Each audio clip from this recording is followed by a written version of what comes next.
Hello there and welcome to India's World. I'm Tracy Shilshi, and this week we are looking into the India-EU partnership. Hitting a low patch in the past decade or so, the Modi government is hoping to rebuild the momentum, and already during the 14th India-EU summit in New Delhi, both sides have agreed to strengthen ties in key areas of trade and security. The 28-nation bloc is India's largest regional trading partner, with bilateral trade in goods at least at $88 billion in 2016. And it is also the largest destination for Indian exports and a key source of investment and technologies. But analysts say that both sides must go beyond business as usual. So what are those expectations and issues that both the sides must focus on? To help us understand this partnership and its future, we have in studio an esteemed panel. We've got Mr. Vivek, Katju, former secretary at the MEA. We've got Professor Gulshan Sachdeva from the School of International Studies at JNU, and Pant, the head at Strategic Studies of ORF. Thank you so much, gentlemen, for joining me here. Welcome to India's World. Mr. Katju, if I could start with you. Till 2008 or so, we saw quite a few meetings that took place between both the sides. However, there seemed to be a lull during the period of 2009 to 16, if you could say so. Last year, of course, we saw the Brussels meet that took place. What was the reason for that lull?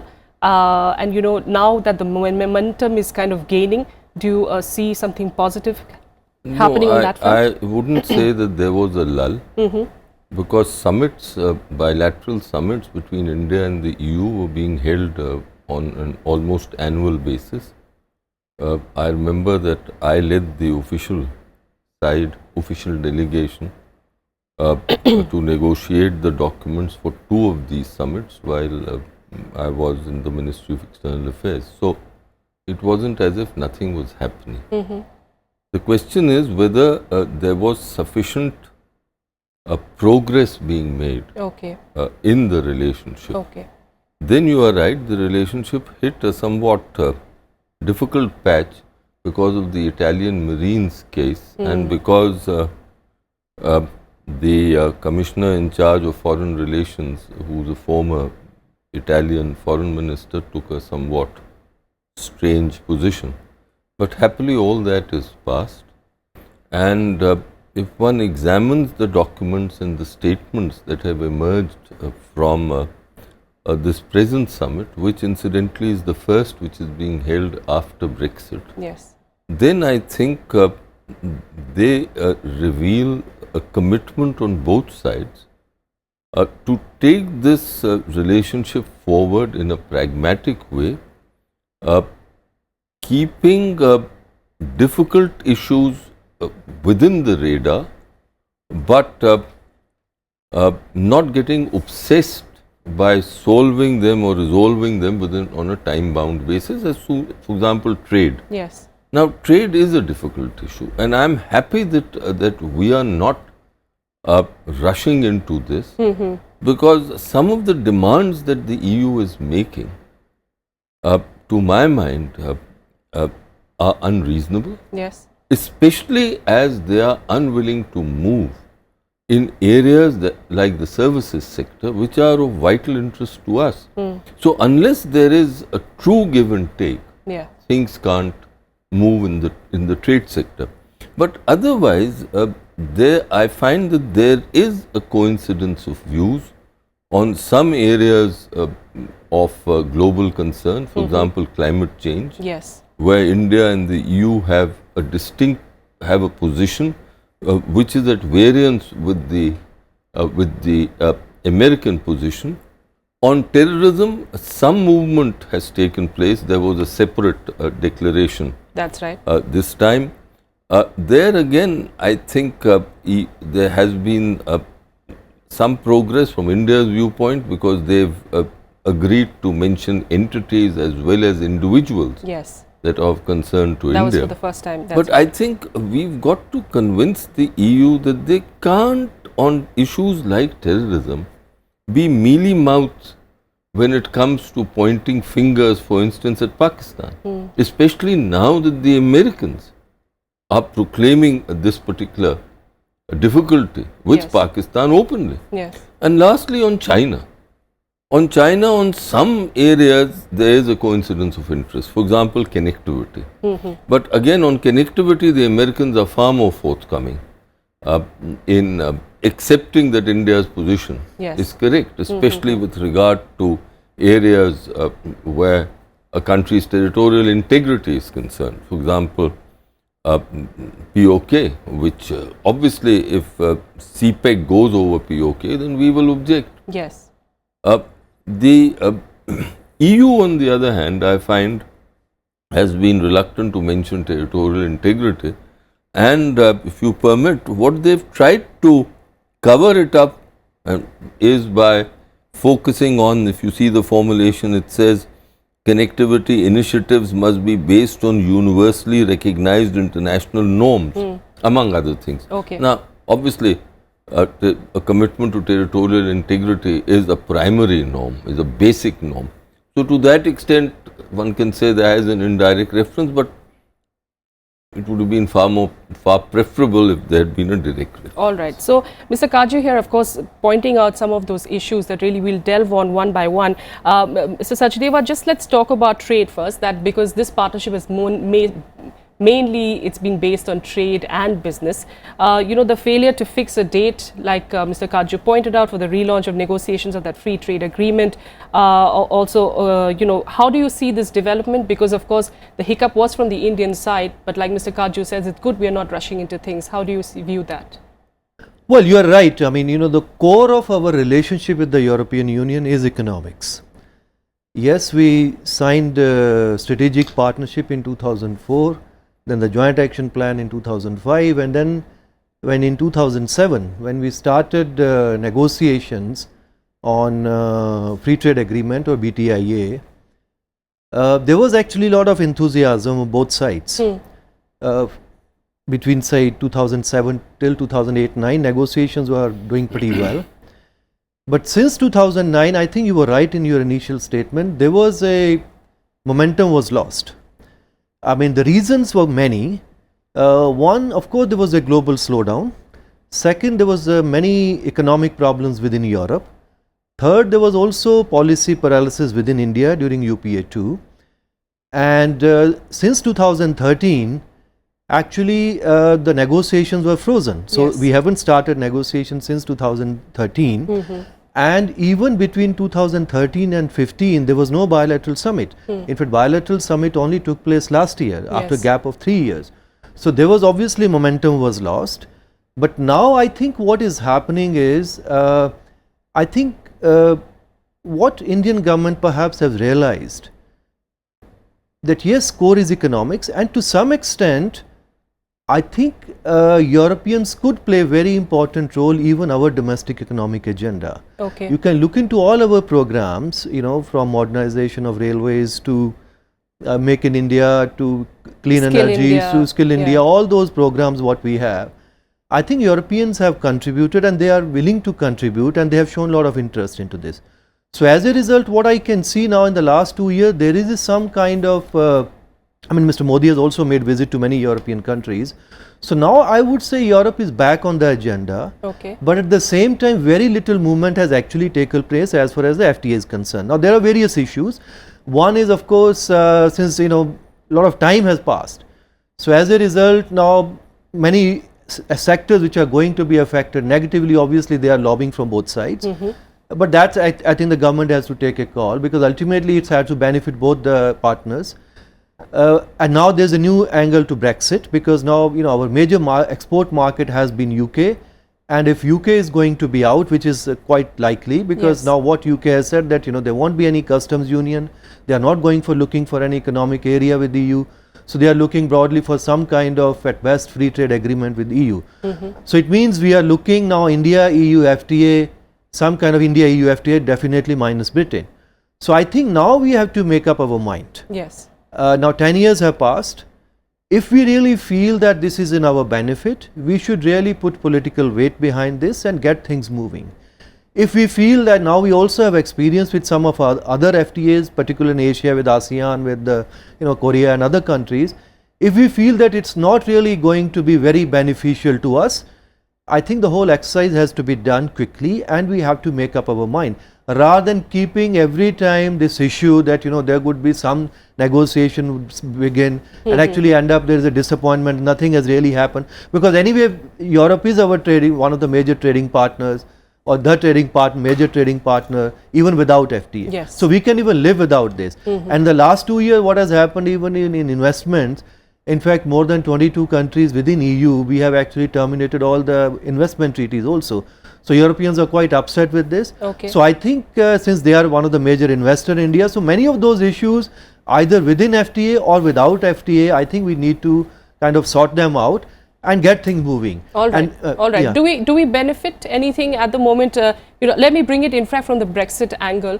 When Brexit actually took place, a lot of people started questioning the importance of an EU.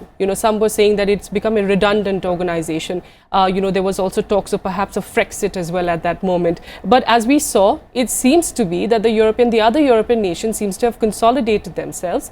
They seem to be united to a certain extent, in a way countering what Brexit was trying to portray, that, we don't want to be part of this particular bloc.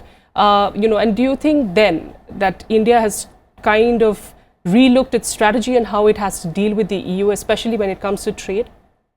Yes, I think in some ways EU is still passing through a very difficult phase, and we know what is happening in Spain, for example. Yes. The whole referendum that Catalonia has tried to push forward.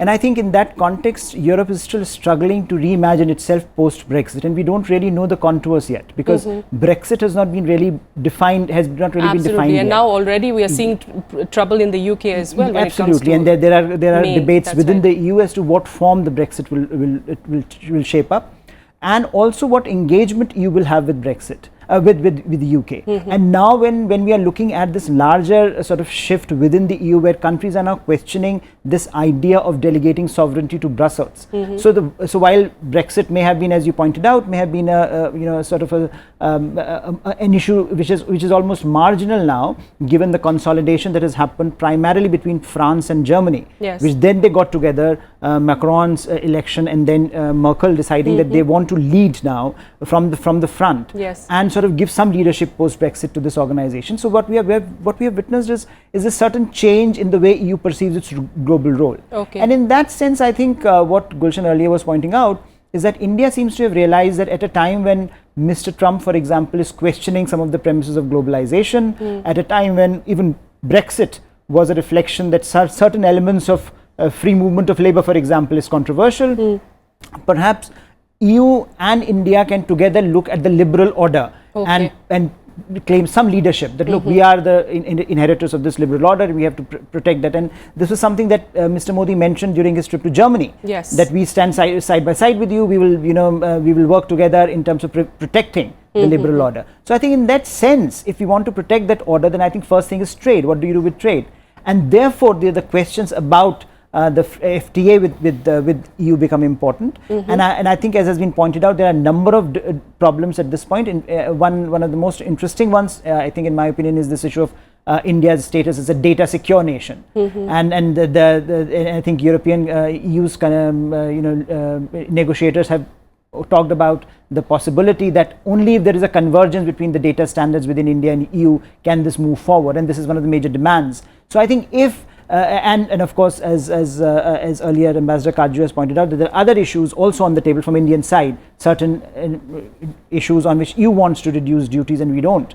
So I think unless you resolve that, you won't be able to sort of become these exemplars of liberal economic trade that we want to be, and this is one of the important issues on the table for the two blocks, and I would count India as a bloc and EU as a bloc. With the EU, and I think to take the momentum of free trade agreement forward, I think the argument for the liberal economic order, how do you sustain that, becomes very important. And I think that has also been pointed out in the joint statement that came out yesterday. All right, absolutely. And they seem to be positive, of course, of the Indian economy. In fact, Mr. Yonker himself saying that, the GDP at the moment, at least in the country right now, people seem to be, pessimistic about it, but they don't see it that way. So that's a good sign, definitely. And we hope things do go forward on that front. But let's move on to the other topic, and that's, of course, like you also pointed out, terrorism. In a first, we, of course, saw India, EU actually naming, some of these three globally prescribed terrorists. You've got Hafiz Saeed, you've got Dawood Ibrahim, you also got Zakir Rahman Lakvi being named. You, of course, saying that, the EU has not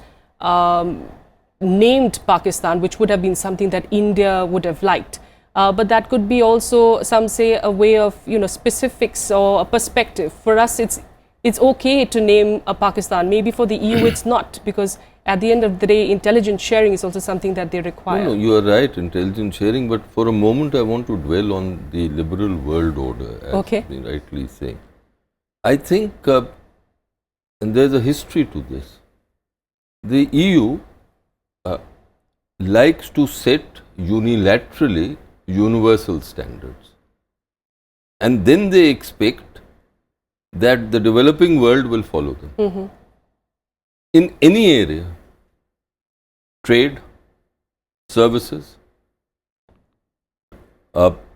standards. So, if the liberal world order has to succeed, now I am not making an antediluvian argument, I am making an argument which is pragmatic to my mind, that if it is to succeed, then for a country like India, not to be involved in the rule-making process which governs the world, and then to be told that, look, on privacy, we have these laws and you better, you demand that you make laws which are similar and only then we will talk. This is not acceptable. Okay. There has to be a participation that, look, these are our laws, your laws are this, and then let's find some common ground. But that's not the way they like to act. On any aspect. You take phytosanitary standards. Suddenly out of the blue, they'll create a health standard and then they'll say that your agricultural products which are vital for you, for example rice, we are having a problem on rice these days, that this is what we have found, and your rice exports can't take place, which disrupts an enormous amount of trade here and distresses large number of people. So this is my problem with the EU. When it comes to terrorism too, if you take the history of terrorism, and all that you have to see are the formulations from the first summit onwards till now. It is only when terrorism has started biting them that they are willing to make some progress. Otherwise, they are very difficult customers. They are, they ignore, they tend to neglect your India's interests or the developed or the countries situated like India, and try then to create an aura that this is the civilized way of going about it. Now, I think on trade, for example, we are doing well to say, and there is no hurry in these things. Okay. Right? On investments, for example, this has to be done on an equal basis. It can't be a diktat. And therefore, I must say that the present documents that have emerged and the discussions that have emerged are giving a sense to the EU. Now, I think that India is changing and there will have to be give and take. The old days of colonialism are over. Okay. Okay, we're coming back to your point, isn't it, Gulshan, whether India really has to see where the EU stands as far as how much it benefits from it or not. And for that matter, like he's pointing out, until terrorism came biting, the European nations, they didn't seem to take it as an issue that needs to be discussed, an issue where intelligence sharing needs to take place. Yes, on a certain level, definitely, but on such a large scale, coming out as a statement from a summit talk, where do you see the EU heading, especially in a time when Trump, the US administration seems jaded, when you see China as being overambitious? Do you see the EU is finally looking at India as a bloc that can benefit them as well? Well, I think there are obviously benefits to both of them. There is no doubt about it. Yes. Now, I think we have to be very clear about two things. Now, there are certain areas where EU has competence, and then certain areas where member state have the competence. Say for example, now whatever they may say about terrorism or counter-terrorism, on counter-terrorism, EU can deliver very little. So many of those areas, whether intelligence sharing and all those kind of issues, I think they have to be dealt bilaterally with the member states, major member states. But that's one. But at the same time, there is also a process which is happening in Europe, that in the last 10-15 years, there is a lot of coordination which is happening in Europe, even on security and political issues, which also cannot be ignored. So one has to work simultaneously. Yes, even if we may not be fully satisfied with some of these statements, particularly on terrorism, But I think when you have a block of 28 countries, you can go only up to a far, and then rest of the thing one has to work bilaterally with many of the member states. Now, even if you look at, say, for example, this whole joint statement of more than 50 paragraphs, which covers all international, bilateral as well as regional issues. Similarly, 3 other joint statements, one on climate change and energy, one on urbanization, and one on, there was something else. Now, and terror. On terrorism, yeah. Terrorism. Now, terrorism, last year also we had one other joint statement. Now, out of these 3, I find actually urban partnership much more promising. Okay. The reason is because there are certain areas where I feel member states have competence, and now we also have a branch of European investment in India. So, some of our urban programs, whether in transport, like they are funding, some of the metros in India. At the same time, our waste disposal and many of those issues which are very, very critical and very crucial.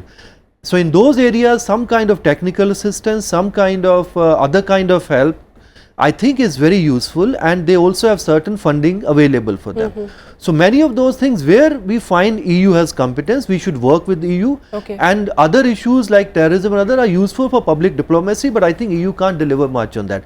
But yes, definitely EU has competence on trade and other matters, which of course we have to work with EU only if something has to happen on trade front. So, in that sense, I think there is certain amount of convergence in many areas, and this is expanding, and there is another area also, renewable energy. Yes. So, this is one area where Europeans are doing a lot of research, and we also have our own quite huge agenda of renewable energy. Yes, and as far as the thought process goes, it seems they seem to at least go on the same line, isn't it, with the EU and how India is of course viewing climate change, and they are of course a big force as far as climate talks are concerned. Do you see in that front, India and the EU going further ahead? I think there has already been a significant movement, partly because I think as was pointed out earlier, that this argument that India is now making about climate change, which is that it is part of our own needs that we need to do that. It is not because of certain negotiating positions that we are taking that climate change has certainly become important.